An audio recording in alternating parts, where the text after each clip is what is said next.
नमस्ते, मैं दीप नारायण नायक, रास्ता का master, teacher of the street. आज आए हुए हैं Femina and Mamaearth beautiful Indian awards के सेरेमनी पर। 2010 से एज ए टीचर के तौर पर काम कर रहा हूं और मैंने सबसे पहले जब काम शुरू किया था मेरे पास सिर्फ 2 स्टूडेंट थे। आज 10,000 स्टूडेंट पहुंच गया है और एक गांव से आज लगभग 70 गाँव तक, और वेस्ट बंगाल का उत्तर बंग से लेकर शुरू करके दक्षिण बंग सुंदरबन तक, पुरुलिया, बांकुड़ा, बीरभूम से शुरू करके झारखंड और बांग्लादेश तक काम चल रहा है। और 2025 तक हम लोग 10 अलग अलग देशों में जितना भी पिछड़े हुए समाज के लोग हैं, जितना भी स्टूडेंट हैं, सबको मेन स्ट्रीम एजुकेशन में लेके आएंगे और एक साथ तीनों जेनरेशन को शिक्षित करने के लिए लक्ष्य पर हम लोग चल रहे हैं। हमारा सोसाइटी में जितना भी प्रॉब्लम है उसका एक ही सल्यूशन हो सकता है, वो है एजुकेशन। क्योंकि एजुकेशन के थ्रू ही हम लोगों को जो अपनी अधिकार है, लोगों का जो ज्ञान है वो विकास कर सकते हैं और अपना जो अधिकार है वो लोग जान सकता है। और जब लोग अपना अधिकार जानेगा, दूसरों का अधिकार क्या है वो जान सकता है। उससे क्या होता है, जो जेंडर बायसनेस जो होता है इसको हम दूर कर सकते हैं। और उसके साथ साथ जब जेंडर बायसनेस दूर हो जाएगा, लोग एडुकेट होंगे, तो महिलाओं को कैसे सम्मान करना चाहिए, उन लोगों को अधिकार क्या है, जब वो जान जाएंगे तो दोनों को ही सम्मान करेंगे और अपना स्पेस देंगे। इससे क्या, जेंडर बायसनेस जब दूर हो जाएगा तब वर्ल्ड पीस कायम होगा।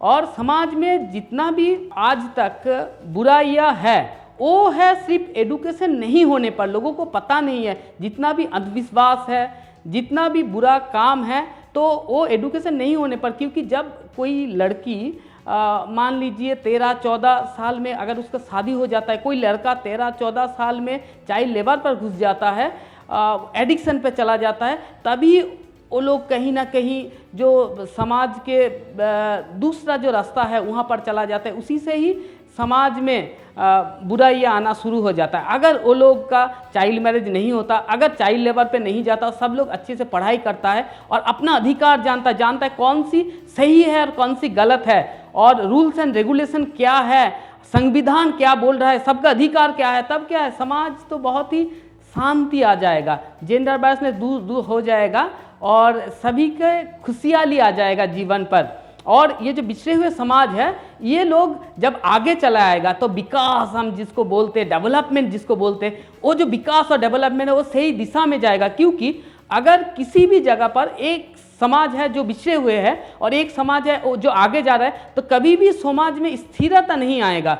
जब दोनों समाज एक साथ डेवलप करेगा, उस टाइम पर ही समाज में एक अच्छाई आएगा, एक डेवलपमेंट होगा और वर्ल्ड पीस कायम होगा। मेरा जो मोटिवेशन है, अगर इसके बारे में हम बताना चाहते हैं, तो मेरा जो अतीत है उसमें जाना पड़ेगा। जब हम बहुत छोटे थे तो मेरा घर में मेरा जो पिताजी थे वो डेली लेबर के तौर पर एक काम करते थे, सुबह में, और रात को नाइट गार्ड के तौर पर काम करते थे। और मेरा घर में मेरा 4 दीदी था और मैं अकेला लड़का था। तो पहले जैसे होता था जो घर में लड़का चाहिए ऐसे करके 1, 2, 3, 4 लड़की होते गए। जो नाना नानी सब लोग एक साथ रहते थे, तो बड़ा घर था, लेकिन पिताजी का डेली लेबर के तौर पर बहुत ही कम रोजगार था। तो जब हम हाई स्कूल में गए, तब एक साथ 5 को पढ़ाना और घर को चलाना पिताजी के लिए एक असंभव सा बात हो गया। उस क्षेत्र में क्या हुआ, मेरा जो मिजला वाला 2nd दीदी है, उसने माध्यमिक से पहले क्लास 10th के पहले अपना पढ़ाई छोड़ दिया और लोगों के घर में जाकर उनका जो घर का काम है वो काम करने लगे। क्योंकि पैसा का सख्त ज़रूरत है, खाना का सख्त ज़रूरत है। फिर 1 साल बाद मेरा जो तीसरा वाला जो दीदी है, उन्होंने अपना पढ़ाई छोड़ दिया 12th से पहले 1-2 साल बाद, और वो भी दूसरे के घर में चला गया काम करने के लिए। क्योंकि हम लोग उस टाइम पर बड़े हो रहे हैं और घर में पैसा का अभाव है।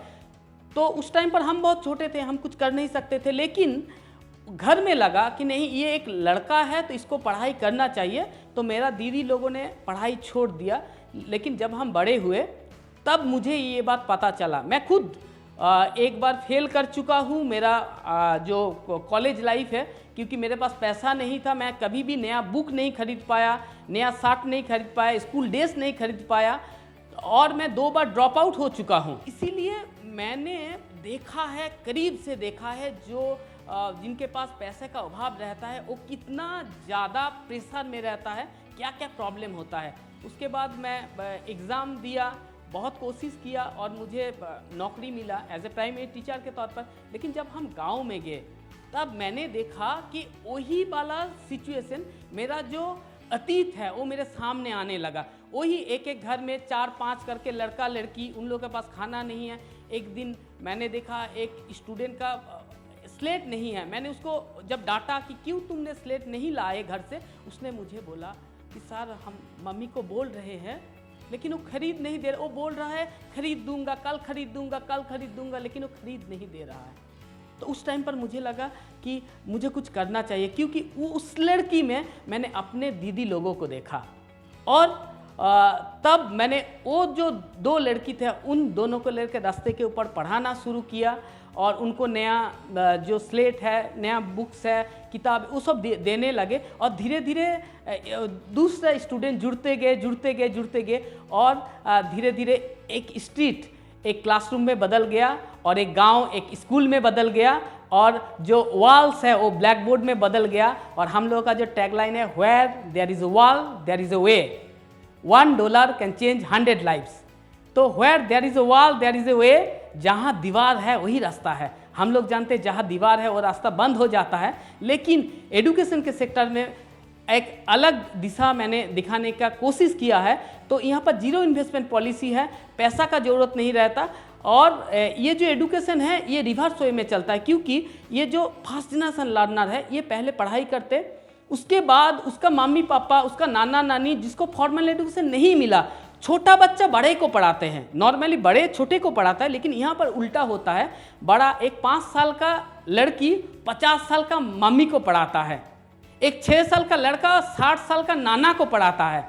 तो एडुकेशन नीचे से ऊपर की तरफ जाता है। तो जो बड़ा है वो क्या छोटे को कुछ नहीं करता, वो छोटे को कल्चर सिखाता है, जो विलुप्त आदिवासी ट्रेडिशनल जो सॉन्ग है, जो डांस है, जो उनका झूमर गान है, बहुत सारा जो विलुप्त हो रहा है उसको सिखाता है। तो यहाँ से क्या होता है, शिक्षा और संस्कृति दोनों एक साथ जुड़ जाता है। छोटे बड़े को शिक्षित करता है फॉर्मल एजुकेशन, और बड़े छोटे को कल्चर सिखाता है। ऐसे करके डेवलपमेंट होता है और एक एक जो गांव है एक साथ तीनों जेनरेशन एक साथ शिक्षित होता है। छोटा बच्चा, उसका मम्मी पापा, उसका नाना नानी, और जेंडर बायसेस दूर होता है।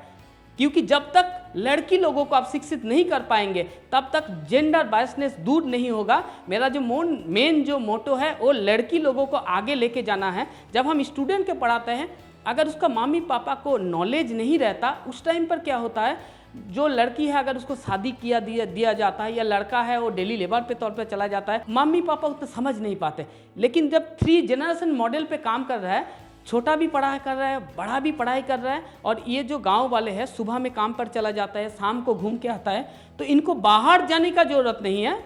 वहाँ पर ही अपना घर में, उधर में वो खाना पका रहा है, उसका बगल में उसका जो दीवार है, मिट्टी का दीवार है, वहीं पर ब्लैक बोर्ड है, वो खाना पकाते हुए वहाँ पर आ रहा है और लड़की के साथ अपना पढ़ाई कर रहा है। तो एक साथ वो खाना भी पका रहा है, पढ़ाई भी कर रहा है, और एक साथ तीनों जनरेशन शिक्षित हो रहा है। ऐसे ही एक एक गांव करके ये काम चलता गया, और आज सिर्फ वेस्ट बंगाल नहीं, इंडिया नहीं, बांग्लादेश तक चला गया है। और हाल ही में हम लोग और भी नेपाल, भूटान, म्यांमार, बहुत सारा अलग अलग जगह पर काम शुरू करने के लिए बात चल रहा है। हम आशावादी है बहुत जल्द इसको शुरू करेंगे। हम एक छोटा सा स्टोरी आप लोगों से शेयर करना चाहते हैं कि ये जो काम है इसका इम्पैक्ट क्या है, इससे आपको समझ। इससे पहले जो मैंने बताया वो था क्वालिटेटिव, 2 से 10,000, एक गांव से 70 गांव, ये क्वांटिटेटिव हुआ। लेकिन क्वालिटेटिव क्या हुआ इम्पैक्ट, एक छोटा सा स्टोरी। मेरा एक मदर है, जैसे मैंने बोला, जो ये जो ट्राइबल है, पिछड़े समाज के लोग हैं, ये लोग क्या डेली लेबर के तौर पर काम करते हैं।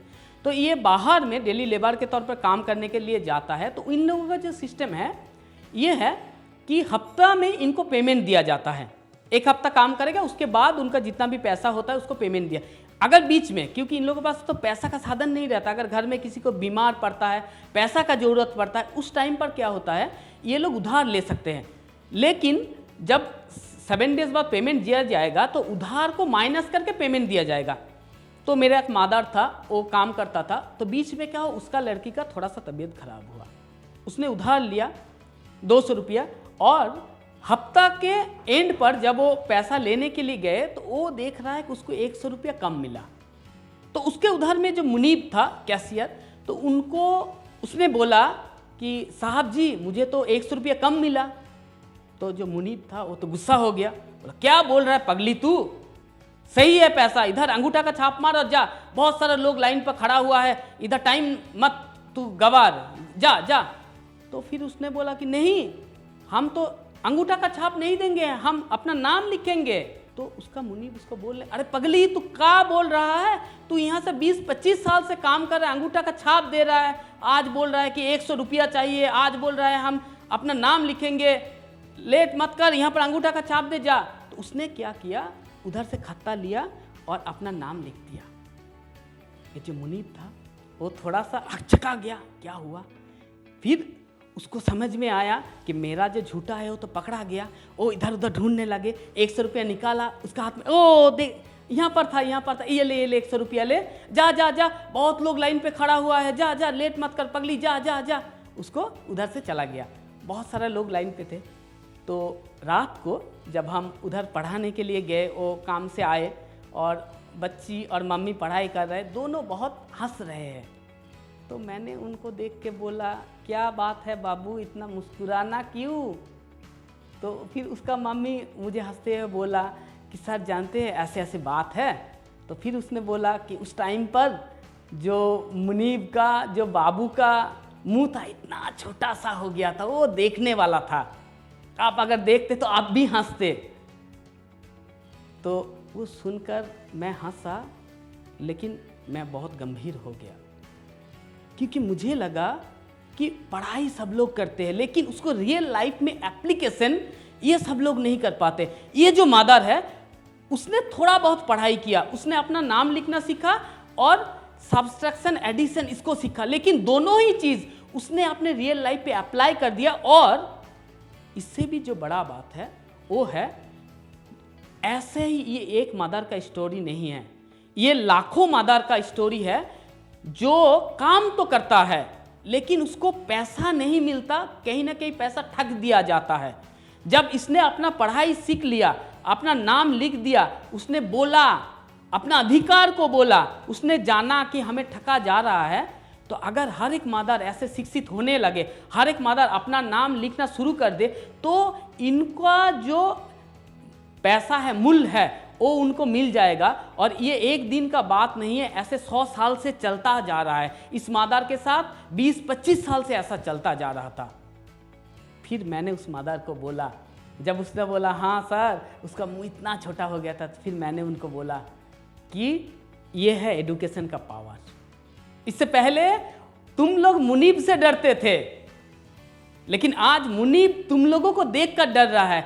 यह है एडुकेशन का पावर। जब एडुकेशन आ जाएगा तो कोई किसी से डरेगा नहीं, सब लोग अपना अधिकार जानेगा। और जब मादर अपना अधिकार जानेगा, तब क्या वो अपना लड़की को शिक्षित करेगा। अपना लड़की जब शिक्षित होगा, तभी लड़की लोगों का जो शिक्षित का रेट है, रेशियो हो, वो बढ़ता जाएगा और जेंडर बायसनेस दूर होगा, हर एक लोग शिक्षित होगा और शांति कायम होगा। कहीं किसी को भी ठकागा नहीं, कोई किसी को भी झूठ बात नहीं बोलेगा, तभी समाज डेवलप्ड होगा, तभी समाज आगे जाएगा।